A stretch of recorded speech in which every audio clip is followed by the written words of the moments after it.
All right, we would like to welcome you to attending this presentation. We thank you so much for your time. My name is Barbara Brockwell, and I work for Alabama Reading Initiative. I'm a regional literacy specialist, and I support for Birmingham City schools that are represented here today. This presentation is targeted for second and third grade parents, and it pertains to the Literacy Act and how the Literacy Act supports and can impact your child's education. So we would love for you to attend this presentation, and if you have any questions, please note which local reading specialist serves your school.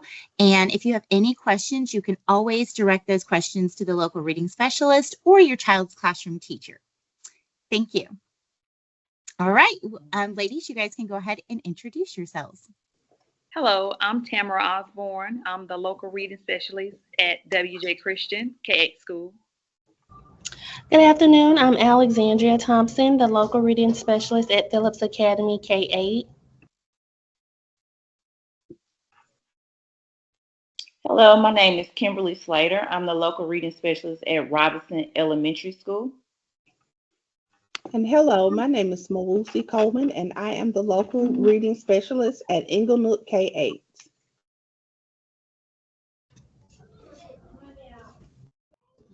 Okay, good afternoon. The purpose of the outcome for our meeting today will be our participants will develop an initial understanding of the Alabama Literacy Act and its impact on classroom instruction and students' growth and achievement.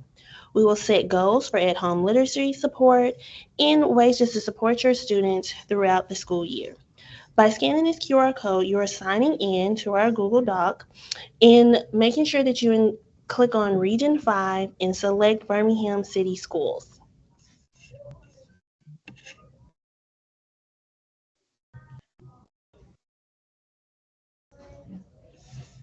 What is the Alabama Literacy Act? The purpose of the Alabama Literacy Act is to ensure that all students are proficient readers by the end of third grade. This is a picture of the actual Alabama Literacy Act. We want students reading at or above grade level by the time they exit third grade. We do this by monitoring their progress in reading proficiency from grade level to grade level, starting in kindergarten.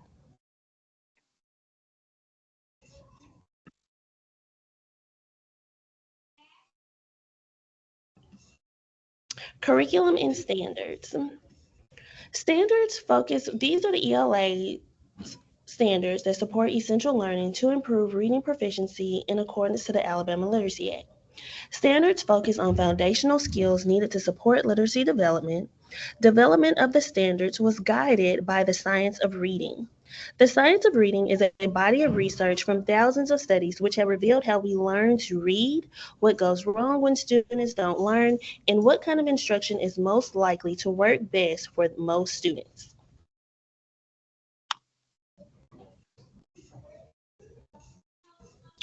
Every child, every chance, every day. On this slide, we have information about the different parts of Tier 1 instruction, which is the main reading instruction for all students. You'll see the scientifically proven instructional components. These are essential elements that are backed by research and help students learn effectively. The Tier 1 reading block includes both whole group instruction, where the entire class learns together, and a small group instruction, where students receive personalized support based on their individual needs. It is important to note that all students get opportunities to practice what they've learned through connected activities. This ensures that every student can apply and reinforce their reading skills. Every child, every chance, every day.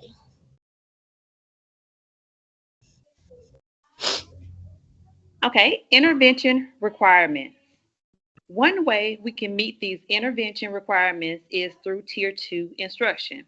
If, for example, you have students with multiple areas of deficiency, teachers will provide targeted instruction on a specific deficiency during Tier 2.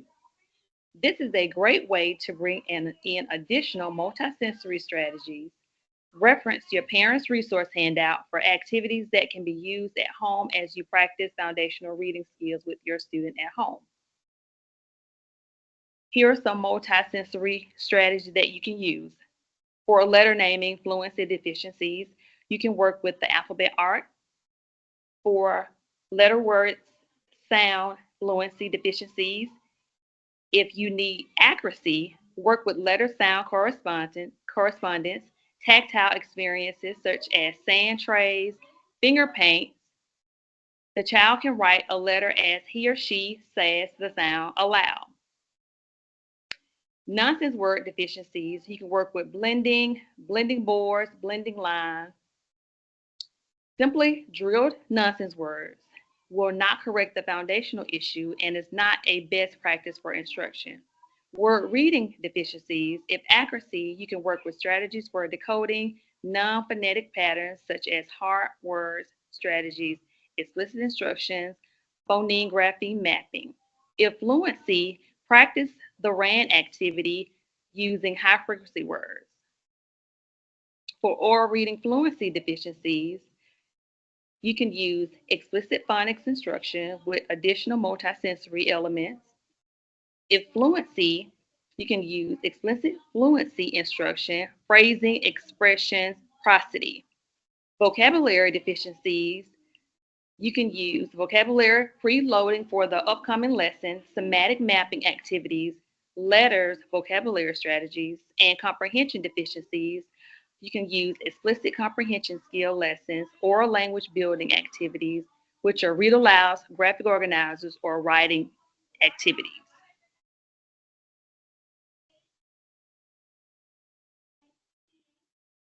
Okay, assessment.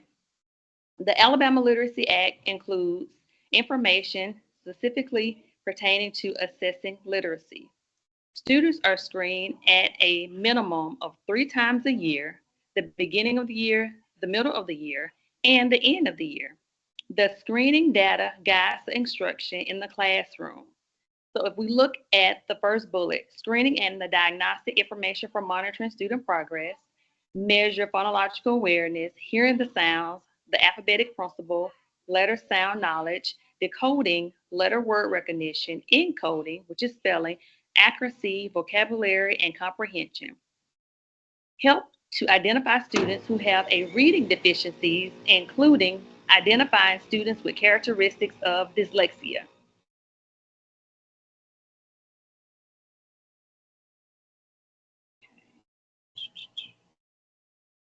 The Student Reading Improvement Plan, which is called the SRIP, a guide for instruction for the student based on specific deficiency in reading, developed for the student by teachers and others in school along with parent input within 30 days of the identification of the deficit.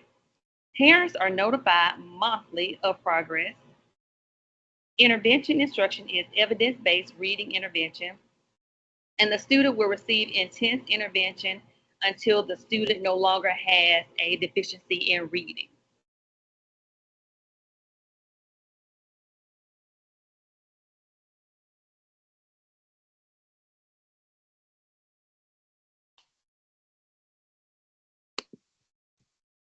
These are the layers of support for a student with reading deficiencies, according to the Alabama Literacy Act. If multiple pieces of data support a consistent reading deficiency for a child, then the school notifies the parents' guardians of the identification and begins the intervention support. The supports are you can have before and after school tutoring, also additional tutoring support, summer reading camp, intensive reading intervention, and the student is required to have a student reading improvement plan. As a reminder, the retention provision of the law went into effect during the 2023-2024 school year. The 2023-2024 third graders were the first students impacted by the promotion retention requirement.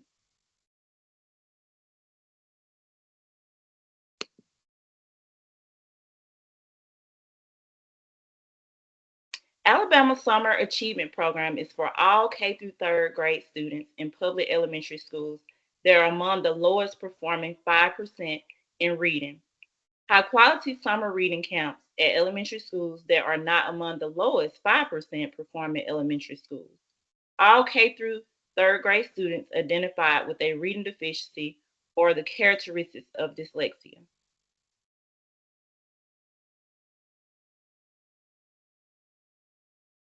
A minimum of 60 hours of scientifically based reading instruction and intervention is implemented.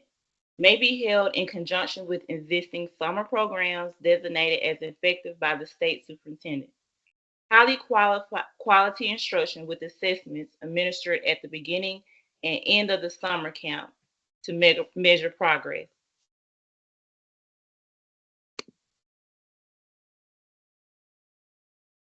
In addition to in-school support, schools are required to provide students who have an SRIP the opportunity to attend summer reading camp that includes 60 hours of scientifically based reading instruction.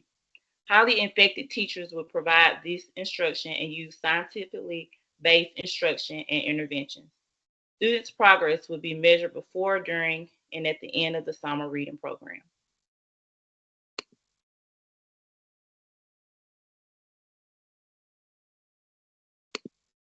Okay, so the promotion to fourth grade, there are 4 ways that a student can promote because the Literacy Act was written in the spirit to provide as many avenues to promotion as possible to a student.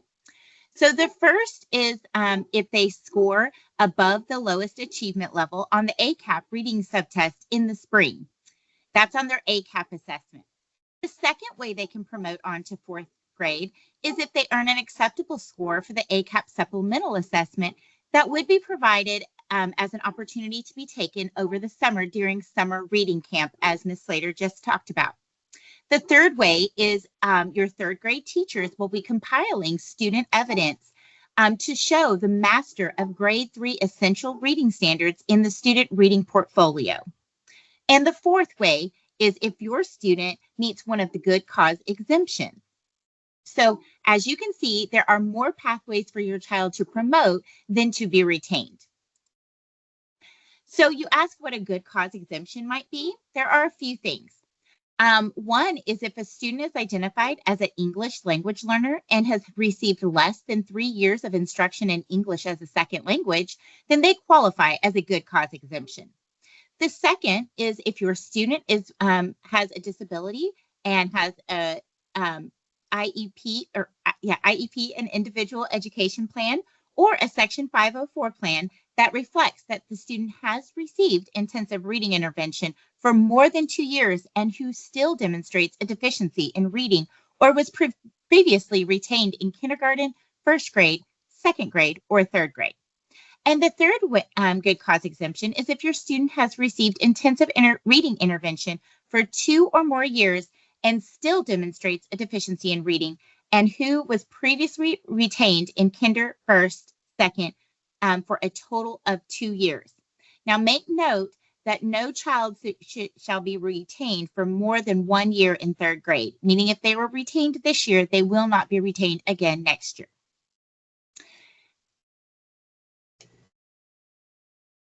Okay, thank you, Ms. Brockwell. I'll finish us up. Rising fourth graders with good cause exemptions.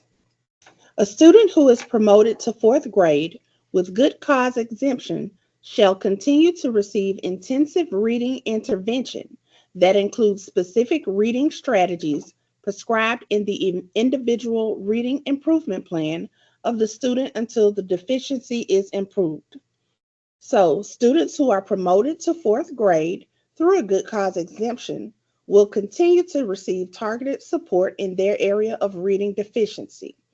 Some examples of that continued targeted support include instruction with embedded research-based multisensory strategies, multiple opportunities to practice identified skills, daily targeted small group instruction, and intensive intervention based on students' needs.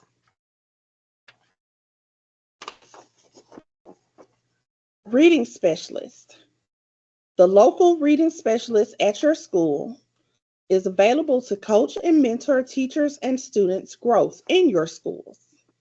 They provide instructional tools and strategies to support teachers in their understanding of the science of reading and best instructional practices. The local reading specialist is not an intervention teacher. However, he or she coaches and mentors interventionists.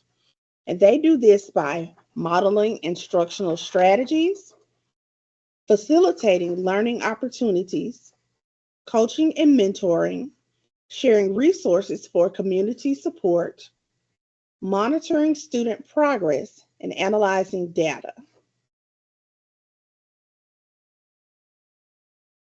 Retained third graders. Students retained in third grade should receive more intensive reading intervention services, including the 5 bulleted areas you see on this slide.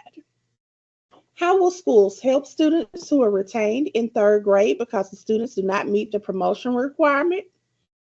By reading instruction provided by a highly effective teacher, dedicated time each day for intensive reading instruction, reading instruction that is grounded in the science of reading, frequent monitoring to help ensure students are progressing and on track to meet grade level reading standards, and a family read at home plan.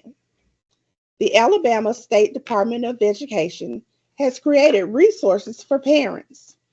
We will share how to access these resources later in this session.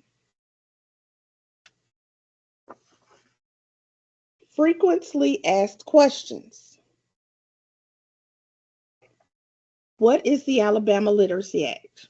The Alabama Literacy Act was passed in 2019 to help improve reading in the Alabama public schools to ensure students are reading on grade level by the end of third grade.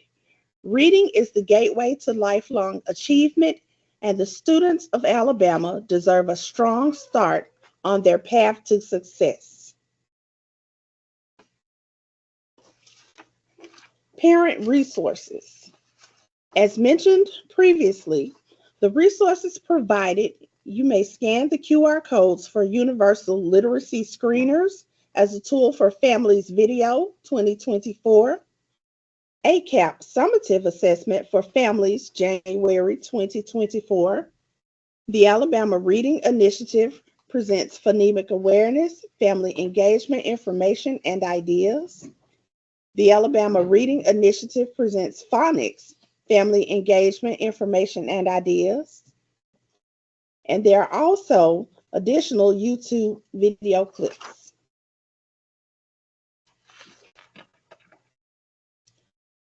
The Literacy Act Review. Let's take a moment to review the components of the Alabama Literacy Act. The Alabama Literacy Act. The Alabama Literacy Act, or ALA, was passed and signed into law in 2019 by Governor Kay Ivey. While there is a retention component for third grade students, the law was written as a prevention law and works to ensure students enrolled in Alabama public schools are reading on or above grade level by the end of the third grade. Included within the law are multiple avenues for intervention, along with teacher training and evidence-based ways to teach reading, often referred to as the science of reading. Also within the ALA are guidelines requiring the administration of an approved universal screener given at the beginning of the year to all kindergarten through third grade students to determine areas in which extra instruction may be needed. The screeners are administered again at the middle and the end of the year to monitor growth. A student reading improvement plan will be written for any students who show a consistent deficiency on the universal screener. The student reading improvement plan documents the extra intensive instruction to be received by the student and serves as a guide to further instructional opportunities. Parents will receive notification regarding this plan and should be informed of student progress monthly. Additionally, parents will receive a Read at Home plan, which includes parent-child activities that support learning. In the spring, all second and third grade students will take the Alabama Comprehensive Assessment Program, also known as ACAP. The results will be used to determine whether a student is reading at or above grade level by comparing the score on the reading portion of the ACAP to the state-assigned CUT score. Students who don't meet the benchmark on the spring ACAP administration and students who have a student reading improvement plan will be invited to participate in a summer reading camp.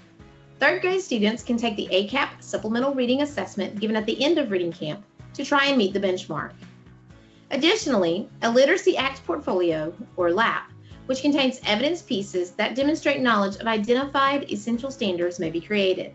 At a minimum, a reading portfolio should be started for all rising third graders who scored at the lowest achievement level on the reading subtest of the ACAP Summative Assessment in second grade. A portfolio may be started at any time during the student's third grade year, including at the beginning of summer camp. Based upon input from the school level team, additional students may require portfolios as well. A portfolio will follow the student to a new school or school district if the student moves. This portfolio is intended to be an alternate pathway for promotion if the ACAP benchmark is not reached. Because the ALA is intended to prevent reading deficiencies, we owe it to our students to provide them with every opportunity to gain the knowledge of the standards so that they can be successful in fourth grade. However, the path to promotion for some students may need to be one of the identified good cause exemptions. The good cause exemptions are considered to be the final path to promotion. After considering all the pathways to promotion, the local education agency, also known as the district, will make the final decision. All aspects of the Alabama Literacy Act will be enforced beginning in the 2023-2024 school year. For additional information, please contact your local school or visit www.alabamaachieves.org.